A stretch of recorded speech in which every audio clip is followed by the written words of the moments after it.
அரசு ஸ்டான்லி மருத்துவமனையில் உறவினர் இல்லாத நோயாளியை மருத்துவமனை நிர்வாகம் வளாகத்தில் போடப்பட்டுள்ள சம்பவம் பரபரப்பை ஏற்படுத்தி வருகிறது.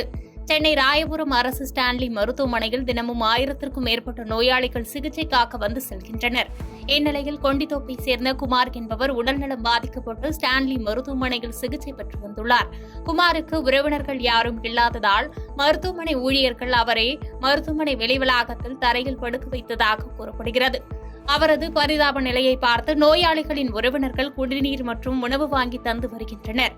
இதே நிலைமை நீடித்தால் கூடிய விரைவில் அவர் உயிரிழப்பு ஏற்பட வாய்ப்புள்ளதாக கூறப்படும் நிலையில் அவரை மீட்டு மருத்துவமனை நிர்வாகம் உரிய சிகிச்சை அளிக்க வேண்டும் என்று சமூக ஆர்வலர்கள் கோரிக்கை வைத்துள்ளனர்.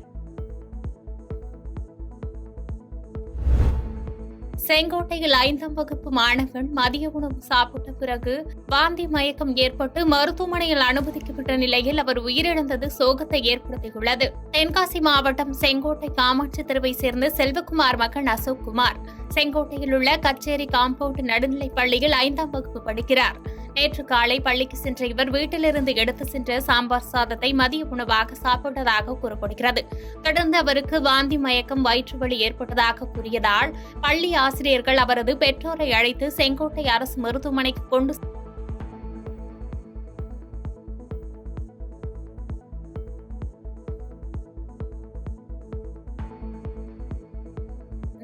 இதுகுறித்து செங்கோட்டை போலீசார் விசாரித்து வரும் நிலையில் செங்கோட்டை அரசு மருத்துவமனையில் போதிய சிகிச்சை அளிக்கவில்லை என கூறி அவரது குடும்பத்தினர் மற்றும் உறவினர்கள் அரசு மருத்துவமனை முன்பு தரையில் அமர்ந்து முற்றுகை போராட்டத்தில் ஈடுபட்டனர். தொடர்ந்து சம்பவ இடத்திற்கு சென்ற தென்காசி உட்கோட்ட காவல் துணை கண்காணிப்பாளர் நாகசங்கர் பேச்சுவார்த்தை நடத்திய நிலையில் அவர்கள் அங்கிருந்து கலைந்து சென்றனர்.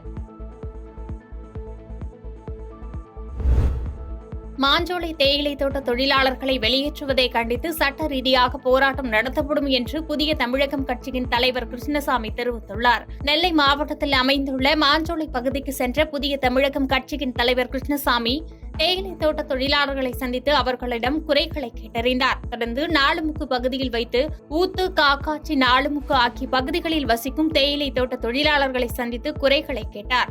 அதைத் தொடர்ந்து செய்தியாளர்களுக்கு பேட்டியளித்த அவர் பிபிடிசி நிர்வாகம் கட்டாயப்படுத்தி தொழிலாளர்களை வெளியேற்ற முயற்சி செய்வதாக பரபரப்பு குற்றச்சாட்டை முன்வைத்தார்.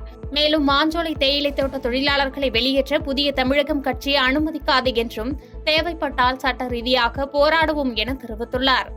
எனவே முதல்ல தொழிலாளர் நலத்துறை ஆணையர் விருப்ப ஓய்வு என்ற பெயரில் கையெழுத்திடக்கூடிய இதை முதல்ல அதை ரத்து செய்யும்.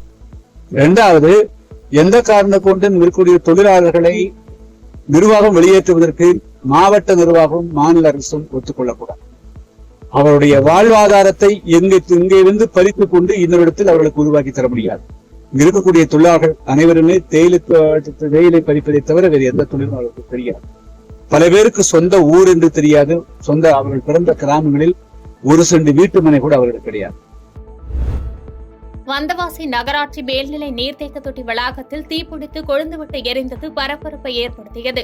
திருவண்ணாமலை மாவட்டம் வந்தவாசி அச்சரப்பாக்கம் சாலையில் நகராட்சி மேல்நிலை நீர்த்தேக்க தொட்டி உள்ளது. இந்த தொட்டியிலிருந்துதான் நகரின் பல பகுதிகளுக்கு குடிநீர் விநியோகம் செய்யப்பட்டு வருகிறது.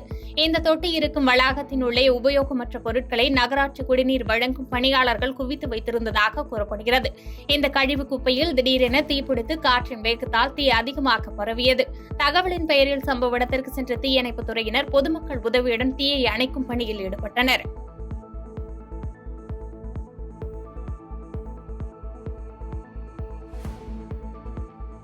பாதகம் செய்பவரை கண்டால் நாம் பயங்கொள்ளலாகாது பாப்பா. மோதி மிதித்து விடு பாப்பா, அவர் முகத்தில் உமிழ்ந்து விடு பாப்பா. அண்மை செய்திகளை உடனுக்குடன் தெரிந்து கொள்ள இணைந்திருங்கள் இயம்நாடு தொலைக்காட்சியுடன்.